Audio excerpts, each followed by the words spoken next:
The child who broke the unbreakable the grand combat arena of the Xerian Empire stretched across 3 miles of crystalline floor, its walls rising into the starlit void of space itself.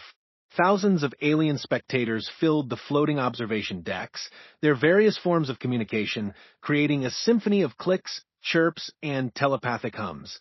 At the center of this magnificent structure stood Korvac the Destroyer, a 9-foot-tall warrior whose purple scales gleamed like polished metal under the arena's artificial suns. Korvac had never lost a battle in his 40-year career.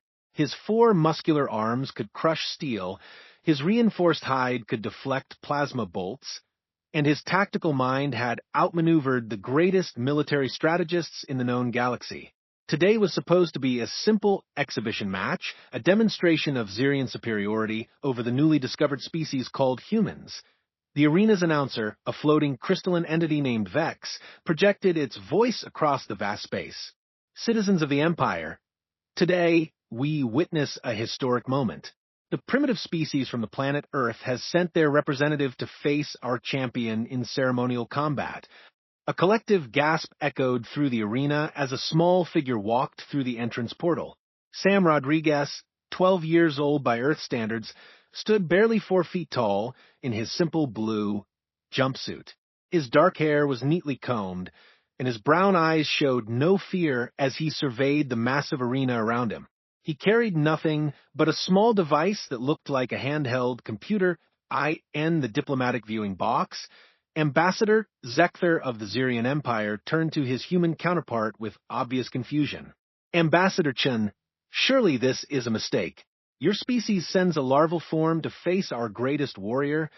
Ambassador Chun, a middle-aged woman with graying hair and kind eyes, smiled calmly. Sam volunteered when he heard about the exhibition. He's quite remarkable, actually. But he's just a child, Zekther protested, his antenna twitching with agitation. This violates all protocols of honorable combat. Korvac could accidentally harm him with the slightest touch. Down in the arena, Korvac himself was having similar concerns. He knelt on one knee to bring himself closer to Sam's eye level, his massive form still towering over the human child. "Little one," he said through his translator, his voice gentle despite its natural growl, "I do not wish to harm you. Perhaps we could simply shake hands and call this exhibition complete?" Sam looked up at the towering warrior with curious eyes. "That's very kind of you, Mr. Korvac, but I came here to show what humans can do. Don't worry about hurting me. I've got a pretty good idea of how this will go." The crowd murmured in confusion at the child's confidence. Several alien diplomats exchanged worried glances, wondering if the humans had sent a genetically modified super soldier disguised as a child. Vex's voice rang out again. "The rules are simple. The match ends when one participant yields or is unable to continue. Combat will begin in 3, 2, 1, commence." Korvac stood slowly, clearly reluctant to engage. He decided to simply place one massive hand on Sam's shoulder to gently push him down, ending the match without any real confrontation. It would be embarrassing for the humans, but at least no one would be hurt. A.S. Korvac reached forward with his primary right arm. Sam did something completely unexpected.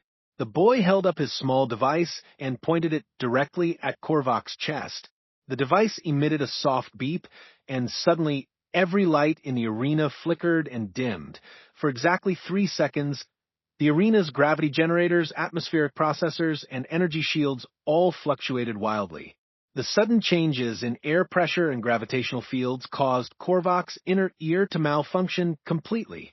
The mighty warrior who had survived countless battles across the galaxy found himself overwhelmed by severe vertigo. His legs buckled, and he collapsed to the arena floor, his 4 arms flailing helplessly as he struggled to maintain his balance. "I yield," Korvac gasped, his world spinning uncontrollably. "I yield to the human."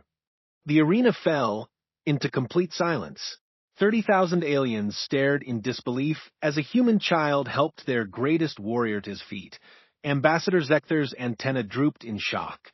What just happened? How did that child defeat Korvac? Ambassador Chen's smile widened. Sam is what we call a child prodigy. He's been studying quantum mechanics and electromagnetic theory since he was 8 years old. That device he carries is his own invention, a localized EM pulse generator that can temporarily disrupt electronic systems. But our arena's systems are protected by the most advanced shielding in the galaxy, Zector protested. Against external attacks, yes? Chin nodded, but Sam realized that all the arena systems are connected through a shared power grid. By finding the right frequency and amplitude, he could cause a brief cascade failure in the gravitational stabilizers. He calculated the exact duration needed to disorient Korvac without causing permanent damage to the arena's systems. In the arena, Sam was helping Korvac sit up properly, offering the warrior a small bottle of water from his jumpsuit pocket. "Are you feeling better, sir? The vertigo should pass in about 30 seconds. Korvac stared at the human child with newfound respect. You studied our technology and found a weakness in moments." "Not exactly," Sim said modestly. "I've been studying the arena schematics for weeks since we knew we were coming here. My mom always says that knowledge is the best preparation for any challenge." The crowd slowly began to buzz with excitement and amazement. They had witnessed something unprecedented. Not just a victory, but a display of pure human ingenuity and intellectual capability. Vec's voice finally broke the stunned silence. The winner of this exhibition match, Sam Rodriguez of Earth. As the arena erupted in cheers and applause, Ambassador Chin turned to her alien counterpart. "This is what makes humans special, Ambassador Zector. We don't have natural weapons or armor. We don't have psychic powers or the ability to breathe in space. What we have is curiosity, creativity, and the ability to solve problems in ways others never consider. Your children are capable of this level of strategic thinking?" Zector asked, his entire understanding of humanity shifting. "Every human child is born with the potential for this kind of innovation," Chin replied. "We encourage them to ask questions, to experiment, to see possibilities where others see only limitations." Sam isn't unusual among our young people. He simply had the opportunity to apply his natural human curiosity to a new challenge. Down in the arena, Korvac had fully recovered and was examining Sam's device with great interest. "Would you be willing to teach me how this works?" The warrior asked that Sam's face lit up with enthusiasm. "Of course. The basic principle is electromagnetic resonance theory. If you understand harmonic frequencies, the rest is pretty straightforward." As the unlikely pair began discussing quantum mechanics, the arena's audience watched in fascination. They were witnessing the birth of a new era in galactic relations, one where humanity's greatest strength wasn't physical prowess, but the boundless creativity and problem-solving ability that every human child possessed. The exhibition match had lasted only 3 seconds, but its impact would reshape the galaxy's understanding of Earth's newest members for generations to come. In defeating the undefeatable through pure human ingenuity, Sam Rodriguez had shown the universe that sometimes the greatest victories come not from strength, but from the courage to think differently.